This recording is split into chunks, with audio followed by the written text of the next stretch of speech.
Wait. Good deal.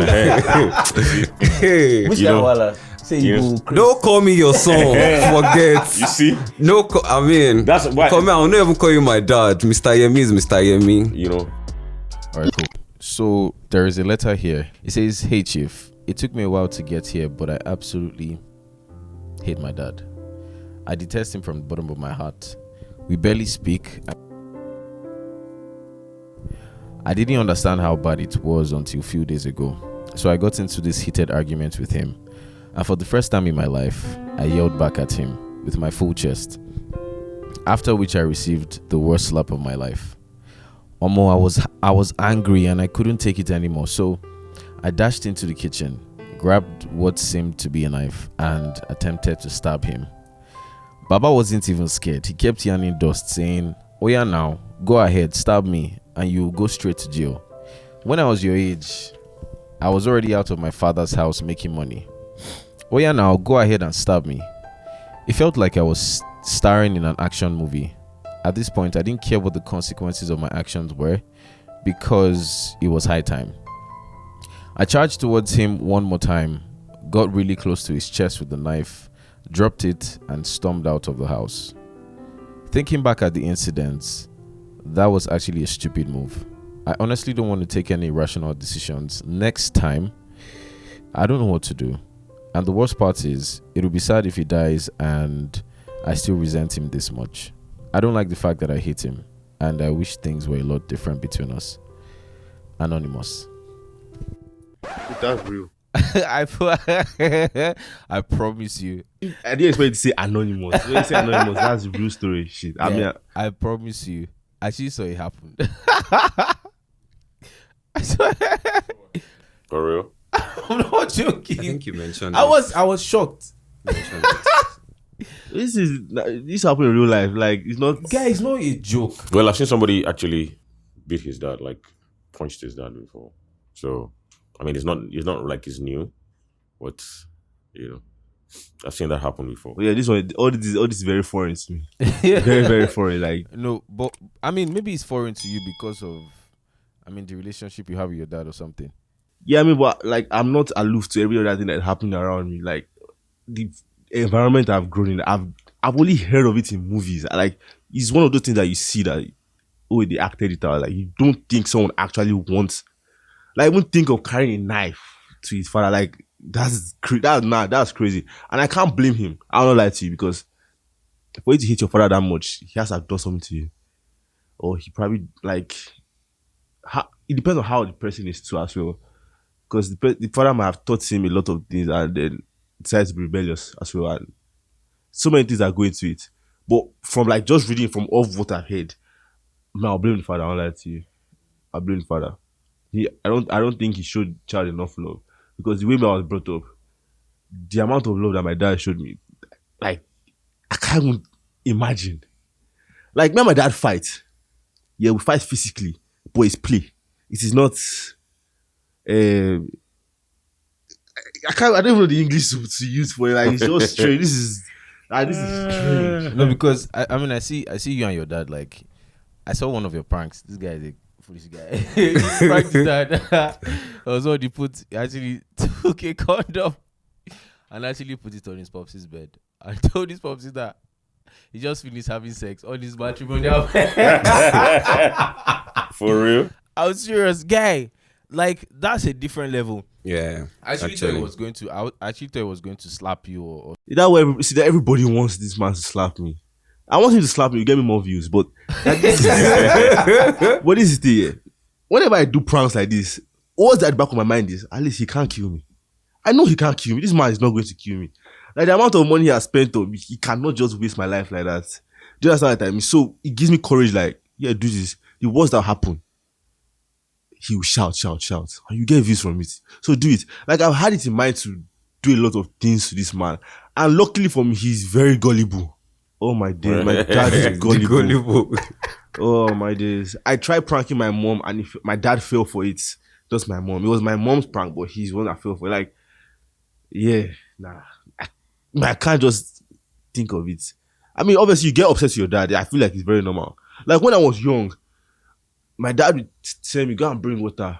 I'll go to my room, I'll cry. If you're not my father, like tell me I'm not your son. Yeah. I want to move out of this house. relate Like to that. I'll literally be crying, my eyes be paining me. Like that was the worst I ever seen. And thinking about it now, it sounds so stupid. Like this man said you're and I cried that you should take it to your room for that. Now growing up, now getting so upset that you take a knife. Like, what did he do to you? What have you seen? Like, there has to be something that you've seen for this man to be acting like this. It's not normal. So what do you have to say about this one? Well, I feel like he said, obviously that boy is obviously crying out for a lot of attention. You know, as men, one of the things that we always, or boys to men, whatever, however you want to put it, one of the things that we always fail to realize is that guys, in quote, do not need attention, right? Or the boy child does not need attention like the girl child, right? So as a matter of fact, you know, for somebody like that, he's probably, you know, his father was probably so busy, you know, and they didn't have time to actually, you know, bond as, because you see that a lot of fathers, you know, we're talking about this some days back, a lot of fathers find it more easier to bond with their daughters than their sons, you know, and I don't know the reason why, but the comparison, when you compare, you know, the relationship with guy, father, daughter, and father, people say, oh, it's natural, you know, the ladies will naturally tend towards their father. Fine, but how about that relationship? Like for me, I was born out of wedlock, so I didn't live with my father.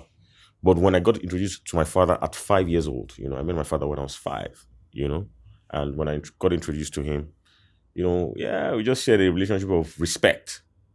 I respect you, you respect me, right? So there wasn't any feeling of, oh, is my guy, is my, until I started growing. Now, one of the first guys who I saw as a father figure, you know, the first day he told me, well done. Wow, you did a good job. Well done.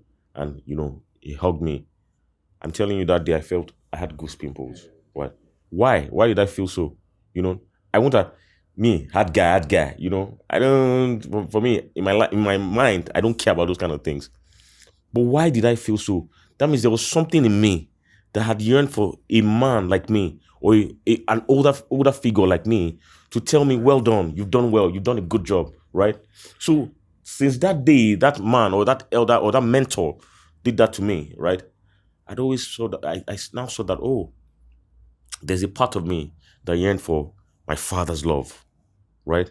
You know, so I tried as much as possible before he died to actually move closer to him and get to know him, in spite of all his imperfections, right? So when this guy, I'm sure this guy's even lucky that he's even living with his father. Yeah, right. Actually, You know, he's a lucky guy now that he's living with Actually. his father. I didn't live with my father, you know. My father had other children who had access to him than I had. Probably they even thought I had access to him, but I didn't even have access to him. If I call my father sometimes, he'll tell me, oh, I call you, you know. So it was like me, I was chasing my father, right? But at the end of the day, you know, we got closer and I began to see things from his own perspective. Not that he made it right, no, but I saw things from his perspective and I was able to, you know, extend some grace and mercy towards him, right? And, you know, things ended quite well. I'll give you a story. So I was getting married, and I was getting married. My father told me to write a list. So I wrote a list down, and I said, he said, you just bring the list to me. So I had a meeting with him, showed him the list that he told me to write, so that whatever he wanted to probably take from the list, you know. So he sees the list. He was one that told me to write a list too. After I take my wife and all, you know, and then he sees the list and says, "What's this rubbish? This is nonsense.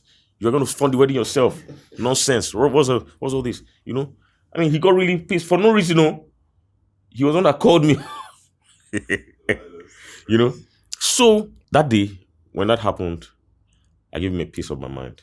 Right, not in a very rude way. I didn't shout on him. I just told him, you know, for a part of my life, you were not there. Right? I've lived by faith, you know. I've lived by faith. Me, Sean Shobo, your son, I've lived by faith, not by your doing or as my father, you know. So if you don't want, I just wanted to give you an opportunity to be part of this, right? And if you decide not to be a part of this, it's okay. I've lived by faith now. So Faith will not fail me at this time. You get hold any grudge against him? no. Listen, no, I didn't because I mean, when it's not like I was used to a hard life or disappointments, but I always condition my mind that I don't expect. It's not your right to help me. If you want to help me, fine. If you don't want to help me, yeah, you're my father. If you decide not to help me, no problem. I'll move on. Especially because in my final year and sometimes in school, I did things myself. I paid my school fees myself in my final year. So, I was like, duh, if you don't want to help me, it's okay. Right? So it got to a point. The next week was the introduction between myself and my wife. And then I got to the place. My dad was already there waiting. I don't know if he was guilty conscious or whatever. He was already there waiting with his Jeep parked, So saw me, I was parking. As I was parking, he was hunting and said I should please come. So I said, I was still vexing, like, is it not you that said I should get out? No problem now. So I went to his car, shut the door, she locked the door, and he's like, he just wants to apologize, that he's sorry for the way he spoke to me, that, he's actually broke. A lot of people are owing him. That's why he spoke like that when he saw the list and stuff, I didn't deserve that. I didn't deserve to be spoken to like that, right? And for me, I was angry, but when he told me that, I just, it was like he poured cold water on me. I was just like, no, Allah, you've explained yourself. You explained why you reacted that way. It's okay. It's fine. We're guys. You're my father. I'm your son. Now, here's the trip. That's the first and last time I set eyes on my father. The next time I saw him was in a coffin. Yes. So imagine that conversation never happened. I might have been living with some regrets. Yeah. You get? And what happened that day, at that introduction, this guy, I've never heard my father pray for me like that. I still have that video on my phone. And I don't even know why somebody was capturing that moment. I don't know why, For me, that's my inheritance. I'm going to show my children's children, My father, he was praying for me. You know what they call the father's blessing? He was giving it to me. He said, he will say from the bottom of my heart, I bless you. You will never lack anything. What do I need again? Do I need property? No, I'm going to have money. I'm going to have lots of properties, My father said it already. He has what I needed or what my life requires, he has given me. So I'm okay. But for me, do you have like any form of resentment towards your dad? I wouldn't say I have right now. Right now, I don't have resentment against my dad. But what I'll say is, to some extent, what would have happened to this guy is a build-up of various experiences with his dad. So probably when the guy was growing up, the dad was a busy dude. He didn't have time for his children. And eventually when he found out, or when he had a time with them at a point in his life where he was probably frustrated or lost his job or something. But what would make this guy, or what would take this guy to the level of taking a knife to want to actually hit his dad is a build-up of various experiences that this guy has bottled in. And maybe something happened at that point in time that, he could not just control the reaction and just wanted to hit his dad. Now, the reason why I'm saying this is because I was born out of wedlock too. My parents are not together even up till now. And then at various points in my life, I was angry. I was really, really angry that why did you even bring me to this earth if you knew that you were not ready to take care of your responsibility? You for not even, you could have just gotten rid of the pregnancy or something. Like, don't even, let me not even come to this life at all. And, at that moment in my life, I was really angry with my dad. And if he had even wanted to come into the picture and try to establish a relationship, there are things that I would have probably done that people would see and feel like, oh, this doesn't speak well of this person, or people would see another aspect of me because there was already something in me against this particular person because of his actions. So that's what I would say about this particular. But for me, I don't have any resentments against my dad right now. I've forgiven and let go and all of that stuff. Now, what got me mad was the fact that you gave birth to a child, you left it to the mother to bring up and all of that. And then my mom wasn't saying, marry me or take responsibility. She was only saying, be the father to this child. That was all she was requesting, be the father to this child. And regardless, you couldn't come in that position of being the father. And there were several times that I really needed a dad. Someone to just open up to and say, oh, this is what I'm going through right now. And there was just nobody. So all those things made me really mad and angry at the time. But I mean, being a Christian, learning certain things in church and all of that, I'm like, life, now JJ is one. I'll live my life. I mean, I've gotten to that point where I don't need his love. I don't need his attention. I don't need all of that. I feel like I have enough. I have friends. I have a family that cares for me. And, you know, all of these things. No problem. Go. I just... So, Fermi, you say you don't need his love. You need his love. Oh. Let me tell you the truth. You know, because you're, yes, I know you're a man. You can, you know, hold it down. I feel you.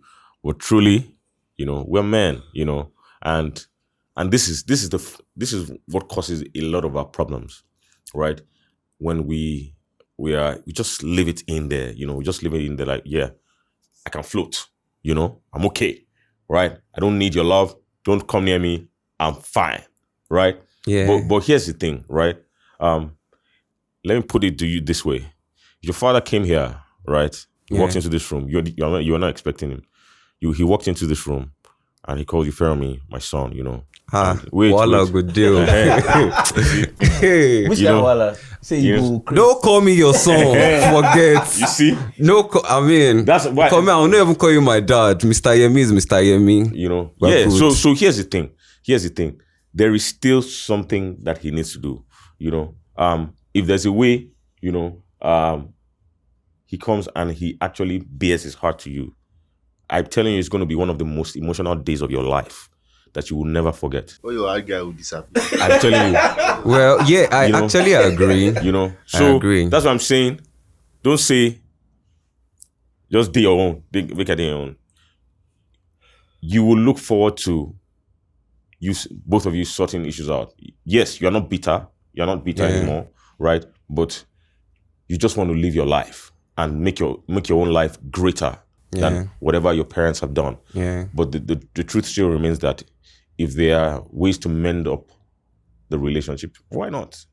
You know, keep an open mind on that, you know. Because for me, I just always think, what if that day he called me and I said, get out, man, get out. You were telling me that you told me to write this. You're not telling me to come to your car for what?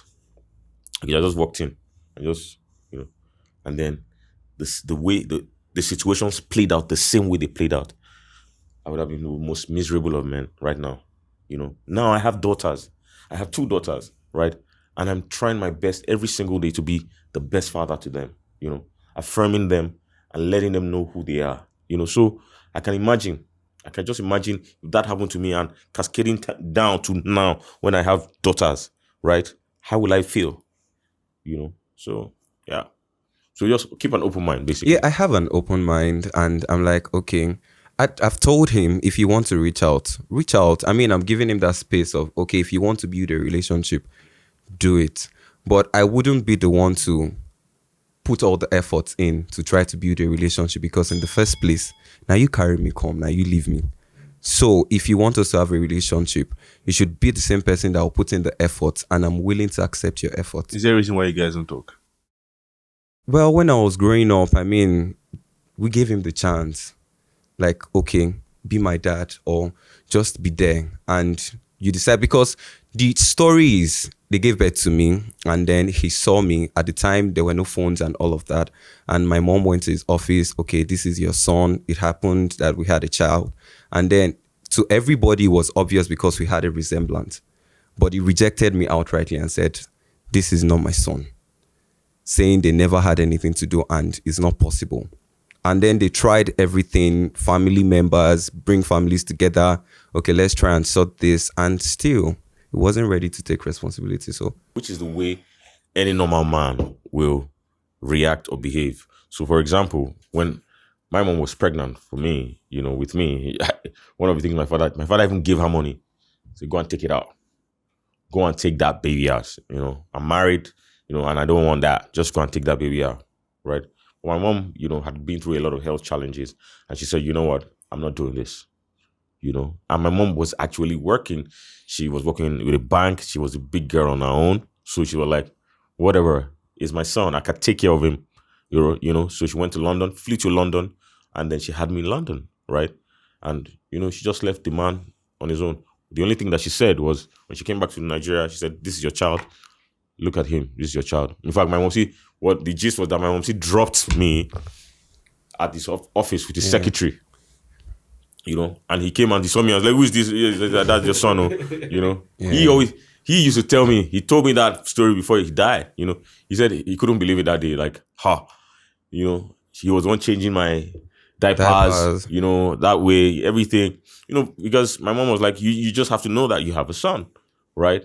So that you don't come and start saying that you don't know him, you don't know. But at the end of the day, things didn't pan out the way we would have loved it to. However, towards the end of his life, I know that, we grew closer and he spoke to me about a lot of things. And, one of the things, again, is, for example, like me now, I have siblings scattered all over the world, And when I was privileged to travel to the US, I met a couple of them, a couple of my siblings abroad. And one thing that I realized was some of them too were hurt by this same man. However, some of the things I said to them, which he told me, right, were stories that they were probably dying to hear. I'm telling you, it touched a lot of them. It got them a lot. In fact, a lot of them emotional. Why? Because some of these stories were stories that they were dying to hear from my father. My father never told them, So imagine I didn't get closer to him to get those stories, or he didn't tell me those stories. Just imagine how that would have played out with those guys. They would have been also so hurt, right? But you see, those stories I told them liberated a lot of them. Like, oh wow, and what they call me now, family historian. You get what I'm saying? Yeah. Some of them say, oh, you're my father. These are my egbons. You get what I'm saying? So I think, I know it's really tough. Trust me. I know how you feel.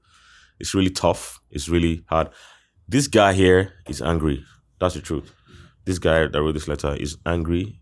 He needs the attention of his father. He needs a father figure in his life, and that's the truth about every man. We need father figures. We need men to be father figures.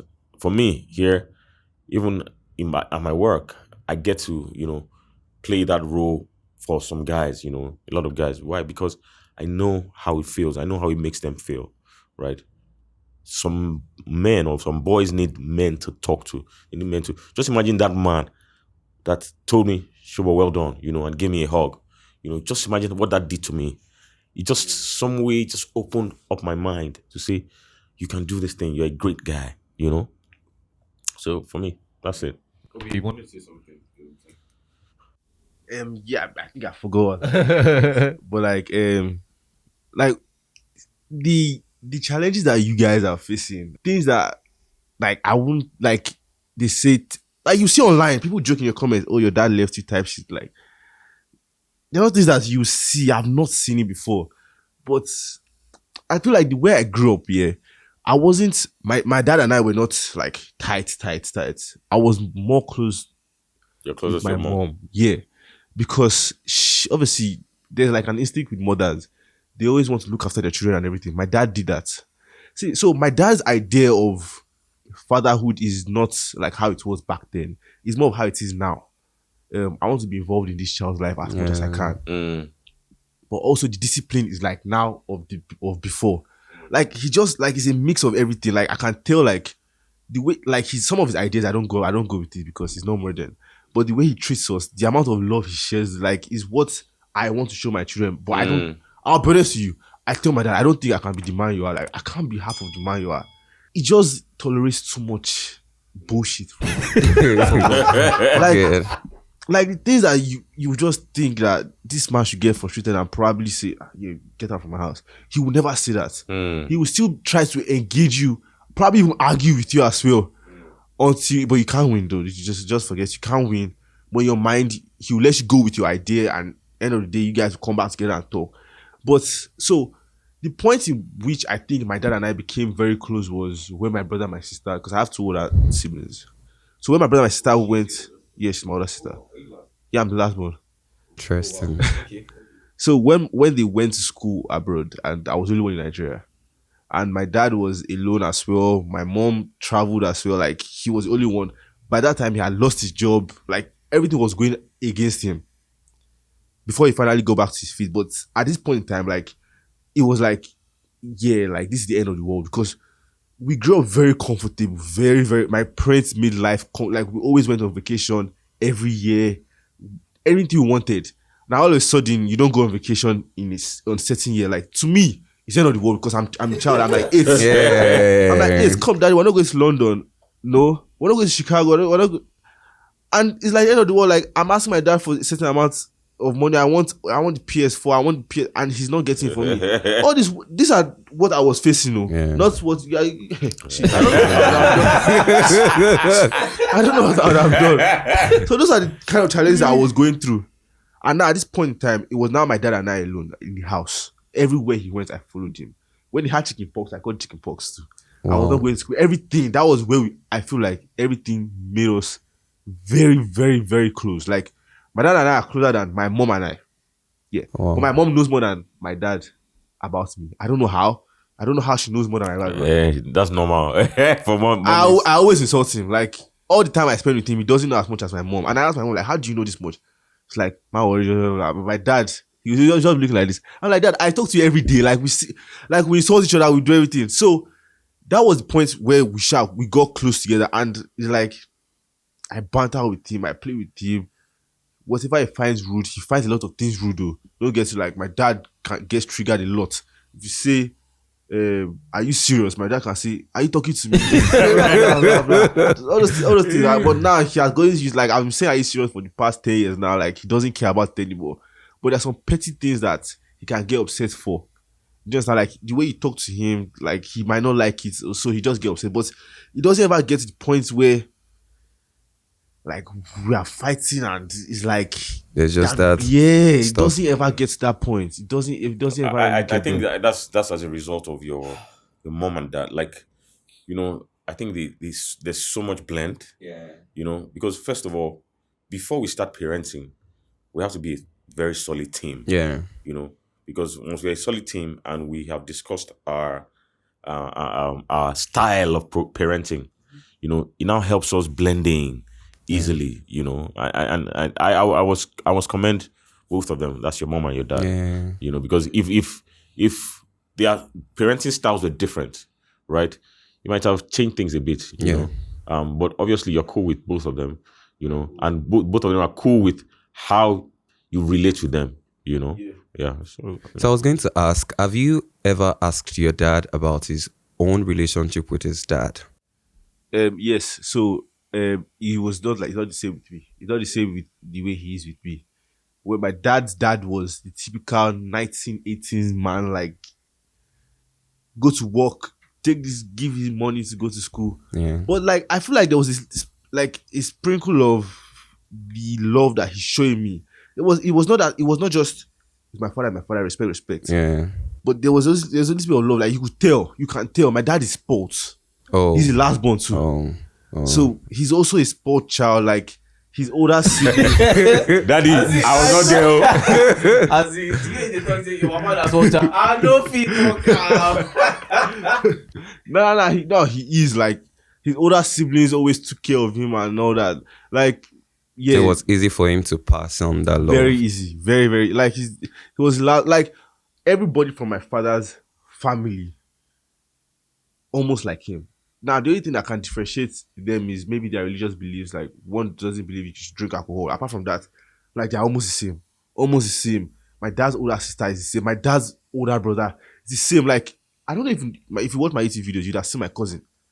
I wish he could record his dad and put him on YouTube as well. Like, it's the They're same so much alike. thing. Oh my days, like, they're all the same, all the same.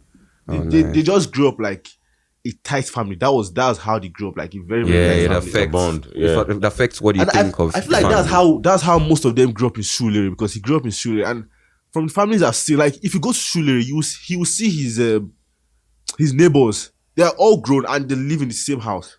Some of them don't talk to their siblings, but but like they all live in the same, like they all grew up like a community, and that's like kind of what he passed on to me. My mom is a little bit more strict. No, she's way more strict. She's more strict than my dad, but we still joke with my mom. She's not inaccessible. You can still joke with her, but when my mom is serious, she's serious. Like, you can't joke with her. When my dad is serious, You like, I can can joke still with her. joke. No, I can joke with him, but my older siblings can't. No. Interesting. Because- The reason why I asked was the fact that, sometimes in this kind of scenario, it could be that a person's dad didn't get that kind of love and attention. And then the person has made up his mind that I want to give my children all that love and attention. So in my own case now, I don't have that. But for every child I see or I come across, I've lived with my aunties, uncles, and all of that. For every child I come across, I want to show them that love that they might not even be getting from their parents, and just let them know that, oh, there is somebody that you can speak to, there is somebody that you can play with, regardless of the age difference. If you see me and my little cousins playing, you would be like, what's this height of disrespect? But then there is a level of understanding that we have, and they can hit me and spank me and all that. But when they know when I'm serious, and they know, so I feel like that was why I asked that question, to know if he actually got that bond and all of that. Obi, I want to track back to what you said. You said at some point your popsy lost his job. Yeah. Right. So, 2 questions, right? How was that? When you knew that he lost his job, did he tell you? Yeah, I feel like I was the first person he told. Like, I go back from school, he was in his room. I know my dad. I just saw him. Honestly, I'll try to tell you the truth. I knew he lost his job. He didn't tell me, but my mind just told me, like, something is off. And the first thing he just told me is, I lost my job. And I'm like, I knew, He told you. Yeah.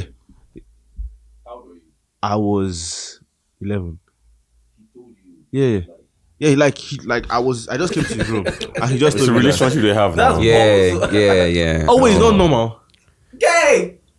It's not normal. No, Femi, you It's say it's not normal for to you. you. Okay, for me. Yeah. Yeah. It's Nah, I felt like he was like, who else would have told you? not. Your papa and you were 11. Yeah, I was 11, he has that It's relationship with normal. his children. That's how it should be, actually. That's how Yeah, it he should told me be. that. That's how it should be. And like when he told me, I just looked at that, like, in my mind, I'm like, okay, I respected him because I kind of sense, I know how he acts when he's happy. I know how he's, but like, I was like 85% sure, like, that was what he was about to tell me. I feel like he even gave me the letter to read. I'm not sure. And then, like, oh, he lost his job. And I'm like, oh, are you serious? And then we just went on from there. I just supported him, whatever I did. Like, obviously, I'm not going to leave. I'm 11, what do I know? So I just continued rolling with him. I was sleeping in his bed. I was just like, everywhere you see my dad, I'm I with never him. like sleeping on my daddy's bed. Oh, nah, I can't sleep on my dad's bed even till now. Femi. Nah, I can't sleep. I don't sleep there now. But I mean, I can't, like, if I wanted to, I could. Mr. Shovo, you know this classic example of Popsy used to have money. Popsy Yeah, was rich. yeah. Something happened along the line. He lost his job. Things just Now he switched really off. doesn't want to do anything because he was high up there. And right now he doesn't want to do anything to at least get back on his feet and track him back to that point. So he's not necessarily responsible for family, and everybody has to grow up. Everybody has to be their own self, right? Grow up and fend for yourself. And now waiting, they cause resentment a lot of time. Should I tell you something? Like, my dad is not a lazy man, first of all. I'll just say he's not lazy. And my mom is like, I don't know if this example makes sense. But like Messi and Ronaldo, like they always say, oh, Messi pushes Ronaldo to be better. My mom is not a lazy woman, no. My mom, she was a big girl, like she fends for herself. So imagine you a man, and you know how men have pride. You see your wife has way more money than you. You don't sit at home and she'll be going to bring food to the table and you just have carry your hand and be eating her food. No. You said you go and hustle for money, you hustle, and then that's what he did. That's exactly what he did. So my mom never depended on my mom or my dad for any money at all. She always made her money and took us on vacation. He also did the same thing. Like this is like, you know how we say, I want a woman that makes money too. Like, yeah, my mom has already done that. She had done that, and that was already the woman that he married. So there's no way he could sit down. My mom would never accept it. She would not accept it. So I'm sure he already knew the kind of woman that he married. Like, I have to get back on my feet and But make more Mr. money. Shubo, don't you think your popsy is actually 1% of One? Well, I would say 1%, but I mean, Yeah, there's- your father's like that. You one of very few. You Yeah. go out and hustle. Mm. Wait, like, But what else do you know, do? you see, this thing is it's not, you know, it's not easy. It's not easy as we all think. You know, when you lose your job, you know, that has been something, your dependency, right? You have depended on that thing for a long time. That's even if it's up to a decade, there's a problem because you have gotten so used to making money that way, right? Which is why now they preach to us investments, Yeah. you know, streams of income, right? Some of them then they didn't have access to those kind of information, right? It was only the wise ones that probably, you know, knew what to do or heard some advice and were able to work or put it to action, right? For someone like my father now, my father was a big boy. I mean, my popsy was let me code it, but my popsy bought a brand of cars to Nigeria. Okay, he was that big. That's my popsy was, you know, Mandelas. Have you heard of Mandelas? Yeah. My popsy it was my popsy's company and Mandelas that were struggling to get that brand. My popsy brought that brand to Nigeria, and I mean, my popsy gave IBB a car. My father dashed IBB a car, one of those car brands, right? So he was a big boy. MKO was his guy. Both of them were like this, you know. So he had money. If I show you, there's a hectare of land at Kudiras Abiola Way. My father owned that whole place, the warehouse, right? It's not that he told me. I used to go there. You get what I'm saying? Yeah. You know, I met a man before that told me, you know, your father is a good man. Your father gave me my land. I didn't say bio. He gave me my land. You know. Now this same man, right, got so broke. I'm telling you, like really broke. You know, that I'm not sure. I don't know because I never went to chase whatever he had, right? But I don't know. I don't think he died with a plot of land. Obviously, he had houses in Lagos, you know, and his hometown. But I'm not sure he died with a plot of land, right? This was somebody that my Popsy won an award, top 50 Nigerian businessmen. Yes. In Belgium. That award was given to him in Belgium. I remember seeing him on TV like this, black and white TV. I remember seeing him like that. You understand what I'm saying? So I know that, but you know, for someone like him, he has always been independent, right? And always found a way to bounce back, at least to make sure he went into politics. And it was from politics that, you know, I mean, he died and stuff, right? But it wasn't politics that killed him, but it was from his career in politics that he died. But what am I trying to say? Sometimes it's the man's upbringing. Some men were brought up in wealth, opulence, right? So they don't know how to react when they lose their source of wealth.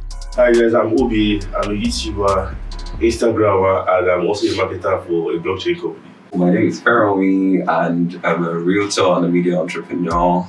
Hi, ladies and gentlemen. What's up? My name is Seun Shobo. And of course, I run the Voice of Our Academy, the Voice of Our Bank, and also the Voice of Our Drill, which altogether gives you the Voice of Our Solutions group.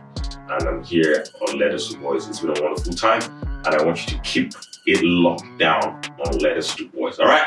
Yes.